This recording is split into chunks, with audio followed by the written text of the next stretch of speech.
Assalamualaikum warahmatullahi wabarakatuh. Viewers ngaco ngobrol ala Indoposko dimanapun berada di channel Indoposko Channel. Kali ini kita kembali berjumpa dengan saya Rahman, biasa karib disapanya tuh Aldo begitu. Jadi di ngaco kali ini karena edisinya Ramadan itu kita geser sedikit jadi ngabuburit ala Indoposko. Kembali kedatangan seorang tamu. Ini nggak pernah absen. Assalamualaikum Ustadz Lutfi. Waalaikumsalam warahmatullahi. Ini Ustadz Lutfi ini 4 tahun ini. Indoposko kan umurnya kan 4 tahun nih Ustadz. 4 tahun ya. Jadi 4 tahun juga Ustadz Lutfi itu tidak pernah tidak hadir. Selalu hadir, selalu menghiasi forum ngabuburit ala Indoposko ini. Alhamdulillah. Jadi di kesempatan ini kami mengucapkan terima kasih Ustadz. Alhamdulillah. Berarti sehat terus ini kalau begini ya. Tapi memang dari tadi ngobrol suasananya udah beda nih Ustadz Lutfi ya, udah berapa kali ya. Jadi Viewer Ngaco Indoposko itu studionya emang kerap berpindah-pindah, maupun pindah lokasi, lantai maupun interior dan lain sebagainya. Dan Ustadz Lutfi itu sudah melalui itu semuanya. Tat, kita ketemu lagi nih di Ramadan kali ini kan 1446 Hijriah. Saya kalau sekarang mau ngobrolinnya lebih cair nih. Ini saya begitu tadi nyambut ada siapa yang datang, saya pikir ini ada anak muda siapa gitu datang ke kantor gitu. Oh rupanya sosoknya Ustadz Lutfi ini dengan ya outfitnya kayak begini kan menandakan bahwa Ustadz Lutfi ini sangat dekat dengan kalangan muda. Apalagi kalau kita sebut kalau sekarang tuh Gen Z ya, generasi Z setelah sebelumnya milenial. Saya tuh pengen kita ngobrolnya Ustadz Lutfi konteksnya puasa dengan kebutuhan atau perkembangan anak-anak muda. Bisa kita general aja lah, ya Gen Z ya milenial. Buat mereka itu apa sih menurut Ustadz Lutfi itu puasa tuh bagi mereka begitu? Ya Bismillah, alhamdulillah, wassalamualaikum warahmatullahi wabarakatuh. Hadirin para pendengar Indoposko, para pemirsa Ngaco ya, ngabuburit ala Indoposko ini, alhamdulillah memang hari-hari ini kita merasakan ada arus semangat anak-anak muda. Ini memang tidak lepas juga dari peran media yang terus mengangkat Gen Z dengan berbagai macam ciri khas daripada generasi yang kita sebut dengan Gen Z ini. Anak-anak muda yang mungkin usianya baru belasan atau awal-awal 20 tahunan. Nah, memang kalau bicara tentang kewajiban berpuasa, Gen Z ini ya sudah masuk ke dalam orang yang mukallaf, orang yang terkena hukum. Karena mereka sudah balik. Sudah balik dan memang berakal. Maka yang pertama bagi mereka harus menyadari bahwa mereka ini sudah terkena hukum berpuasa. Sebagaimana juga terkena hukum sholat. Maka Gen Z ini tidak ada pilihan lain kecuali dengan sadar melaksanakan puasa. Karena rukun puasa Islam, balik, berakal, dan mampu berpuasa. Nah, kalau Gen Z kalian, anak-anak muda yang kena 4 ini, Islam kalian, balik kalian, berakal kalian, dan mampu berpuasa, berpuasa sehat, tidak sakit, maka kalian wajib berpuasa. Nah, cuma kita sebagai generasi yang bukan Gen Z lagi, itu harus apa ini generasi kita apa? Kita mungkin generasi milenial kali ya. Generasi tahun 80-an, milenial atas dikit dah. Kita harus mampu mendekati generasi ini. Benar. Ini bonus demografi buat Indonesia. Bonus demografi. Tapi kalau tidak bisa dikelola, ini jadi pangkal konflik. Karena akan banyak anak muda dengan energi besar, tapi jobless, tapi nggak punya kemampuan. Nah, ini sangat berbahaya. Nah, bagaimana kita mendekati generasi ini? Kita harus paham karakteristik generasi ini. Ini generasi, mohon maaf, Gen Z itu kalau bahasa kita generasi strawberry. Cantik dilihat, asem dimakan. Lepas 2 hari busuk dia. Nah, ini makanya generasi Gen Z ini perlu didekati dengan cara yang khusus. Hmm. Kalau zaman dulu kan kita sekolah mah disetrap, di apa, Iya, iya. tetap kita sekolah. Bener. Begitu ngadu sama orang tua, malah orang tua ngomelin kita lagi. Ngomelin kita, diomelin lagi. Ngomelin lagi. Heeh. Karena orang tua percaya sama guru Guru, anaknya. betul. Nah, zaman sekarang kan berbeda lagi zaman. Hmm.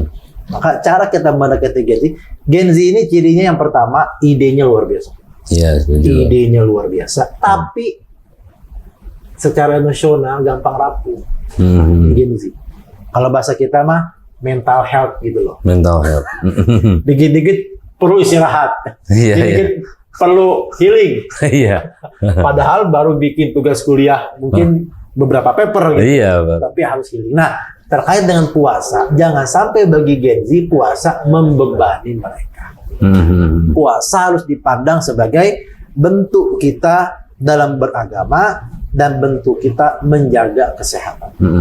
Kalau Gen Z secara hukum itu memang sudah wajib berpuasa, gitu kan, dengan yang tadi disebutkan.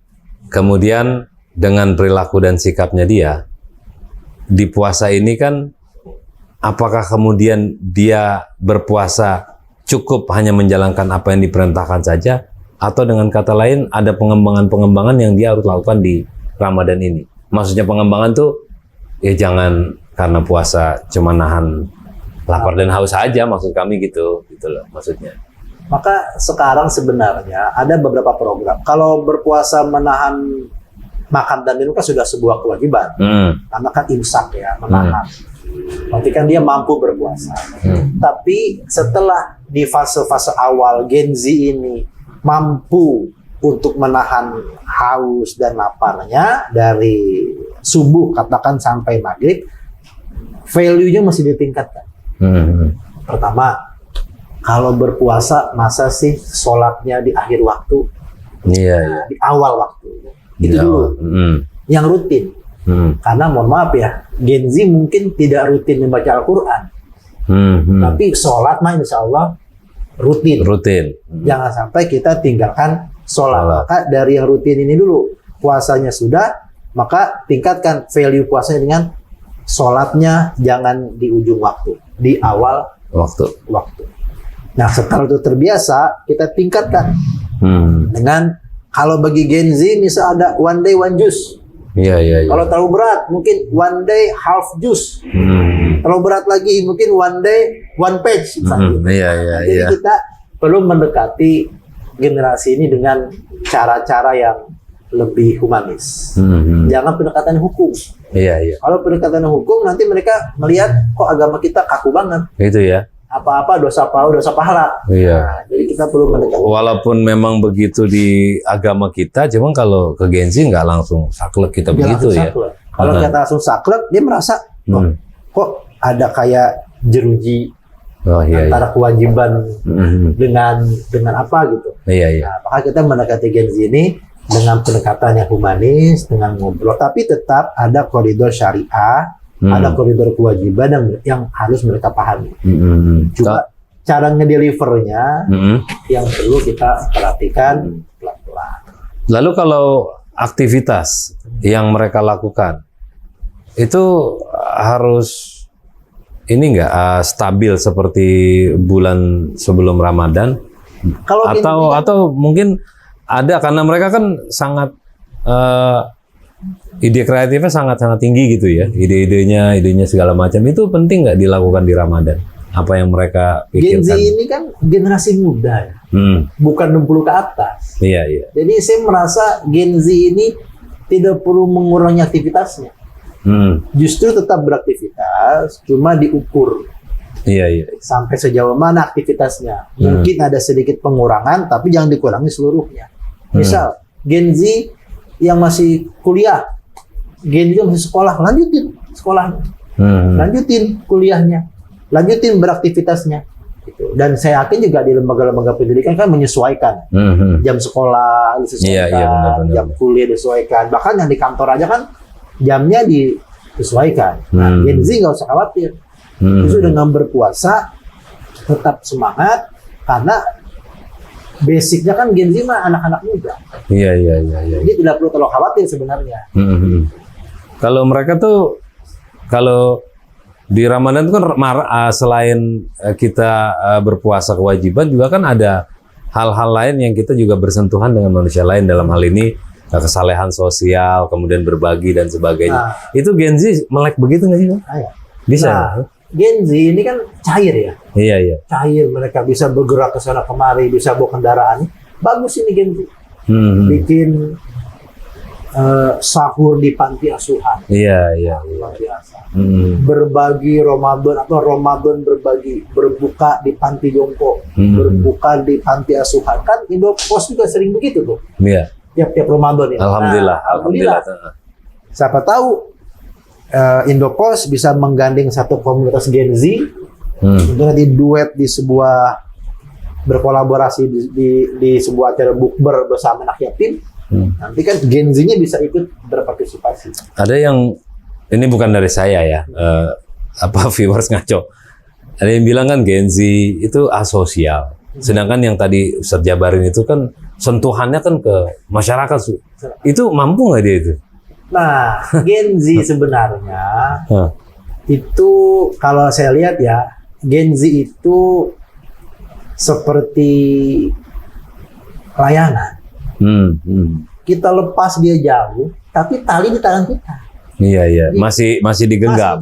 Tapi kalau tuh layangan kita kempit aja begini, dia ini nggak kemana-mana. Betul. Kita terbangin ini layangan jauh, tapi talinya tetap kita pegang. Ada kontrol.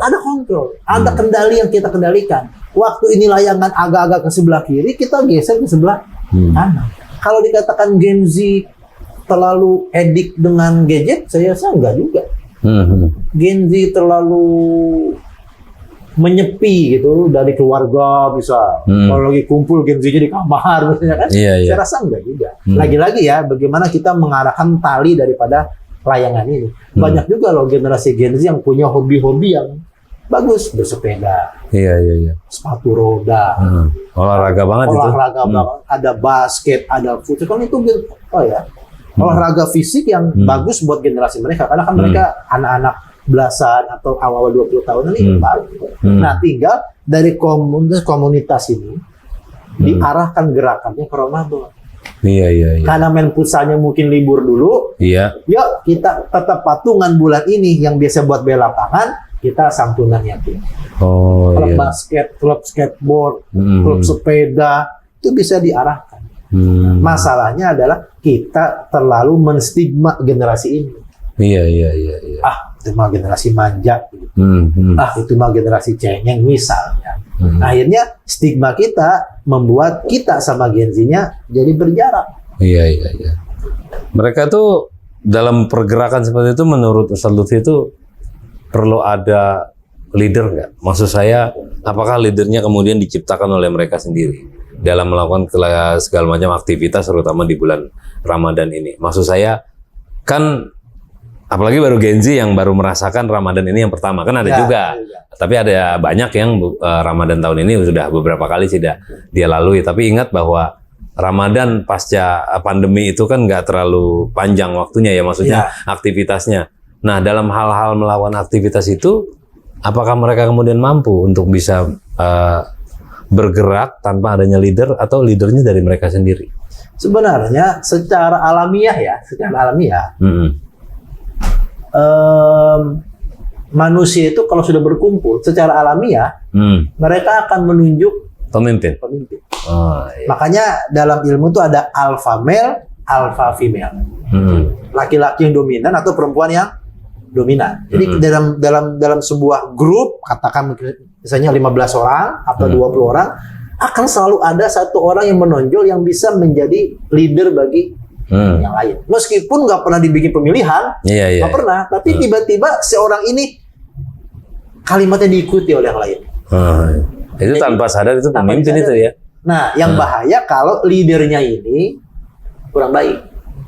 Ini yang bahaya. Karena dia diikuti oleh grup anggotanya yang lain. Nah, ini yang perlu kita kontrol. Jadi kita nggak perlu tiba-tiba begini. Karena kita mungkin lebih dewasa. Ini 15 orang ini, saya leadernya. Nggak perlu. Karena sudah ada di situ sebenarnya. Sudah ada. Cuma karena kita mungkin belum mendalami grup atau komunitas ini, jadi kita nggak tahu. Tapi kalau kita ikut ke situ, melihat, oh ternyata si A, si B, si C yang diikuti, atau yang bikin program, atau yang menentukan hari, atau yang menentukan apa-apa macam, oh ini. Jadi secara alami mereka akan memilih itu. Nah, tinggal kita sebagai orang yang memegang tali layangan tadi, kita dekati leader ini. Kan main basketnya lagi libur nih. Iya. Bagaimana kalau kita adakan berbagi Ramadan di anak-anak PAK misalnya. Iya. Terus kita habis buka puasa bersama di sebuah panti, kita sholat tarawih di panti itu juga. Bisa juga kan? Iya. Atau hal-hal yang lain yang bisa kita lakukan. Atau bisa juga Gen Z berkoordinasi dengan DKM setempat mengumpulkan zakat fitrah misalnya. Bisa juga. Atau Gen Z yang bikin flyernya. Iya. Karena Gen Z yang mendesainnya. wah, iya itu teknologi banget Teknologi tuh. banget. Kalau Gen Z tuh ke situ. DKM maaf dah. Iya. DKM kan usia 65 ke atas. Iya. Bukan Photoshop. Betul. Nggak bisa, iya. Tapi kalau Gen Z nih, flyer zakat. Iya. Biasanya pakai spanduk cuma teks doang, Teks ada doang? gambarnya. Ada gambar bener. Ada gambar, ada Lebih videonya. menarik. Iya. Lebih. Ada flyer WA, ada video-video, ada siapa tahu DKM-nya dibikinkan Instagram. Iya. Jadi kegiatan DKM-nya terekam di Instagram. Itu Berarti secara kumulatif kegiatan mereka di Ramadan itu dipadukan dengan teknologi-teknologi itu bisa ya? Masuk Iya, karena kan mereka ini kan semua kerjaan Gen Z. Iya. Kerjaan Gen Z ini yang begini-begini gitu. Ya kalau usia-usia 65-70 yang diinta-inta Israel, saya rasa udah nggak bisa bikin dekor-dekor begini. Jangankan dekor, mau ngepaskan kamera aja. Iya. Dia udah batuk-batuk. Tapi kalau Gen Z, wah, sekarang sekolah udah broadcast, multimedia, animasi, ada rekayasa perangkat lunak, kuliahnya lagi. Wah. Dan sekedar informasi Ustadz, viewers ngaco juga, Indofosco juga sangat terbuka buat Gen Z. Wah, justru kita banyak menerima para teman-teman pemirsa, magang. sayang aja nih, Gen Z ada on the backstage ini. Iya. Nih kalau saya tarik sini ada 15 orang. Iya, jadi viewer ini di depan kita ini banyak Gen Z nih. Jadi teman-teman yang magang di Indofosco rata-rata Gen Z itu terus dari kemarin tuh menonton dan ikut terlibat dalam kegiatan podcast baik ngabuburit maupun ngaco yang sesungguhnya gitu. Ngobrol ala Indofosco gitu. Jadi kalau dikatakan Gen Z ini asosial, enggak ya. Bahwa dia perlu diarahkan sedikit ya. Saya kadang-kadang suka colek gitu orang. Kalau lagi kumpul handphonenya taruh dulu. Iya. Gitu. Kita lagi kumpul sama keluarga besar, bukber, kan sering begitu ya, bukber gitu, misalnya 15 orang, ya keluarga kita lah. Kalau lagi kumpul begitu, handphone simpen dulu, jangan lagi kumpul nembakin musuh. Itu teman-teman anak muda juga begitu di sebuah kafe pernah saya lihat tuh dia pesan kopi atau makanan berempat berlima, udah pesan semuanya diem semua. Begini semua. Iya, saya nggak ngerti itu. Maksud saya sayang banget dia berinteraksi di satu tempat terus nggak ngobrol ya. Kalau cuma mau mabar istilahnya, ya dari rumah masing-masing aja, masih ketemu gitu. Tuh ada. Jadi benar-benar menggunakan teknologi itu kalau begitu ya. Nah, jadi kembali lagi tuh saat ke Ramadan itu. Ya, jadi Ramadan ini kan ada namanya kesalahan sosial.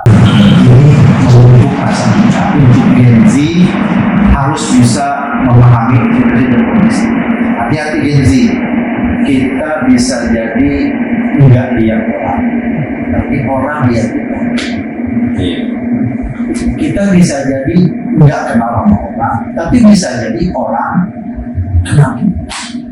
Jadi berhati-hatilah dalam berpakaian, dalam bersikap. Kita lagi makan di sebuah restoran, kita nggak lihat dia, tapi dia lihat kita.